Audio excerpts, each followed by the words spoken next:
Bismillah walhamdulillah wahdahu wassalatu wassalamu ala man la nabiyya ba'dah. Assalamualaikum warahmatullahi wabarakatuh.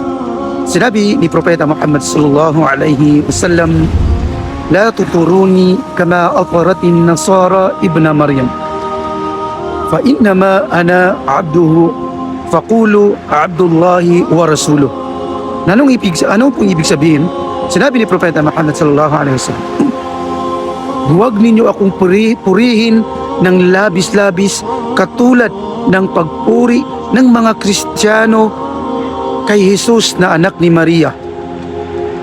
Kaya't ako'y isang alipin lamang, katotohanan ako'y isang alipin lamang, na kung kaya sabihin ninyong ako'y isang alipin ng Allah at kanyang sugo."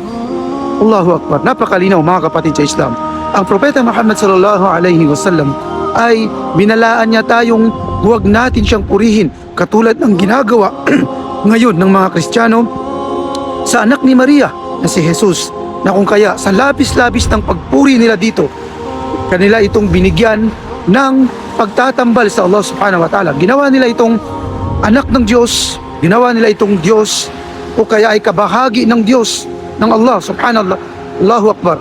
Na kung kaya ang Propeta Muhammad sallallahu alaihi wasallam, ang pagbabala niya rito ay upang tayo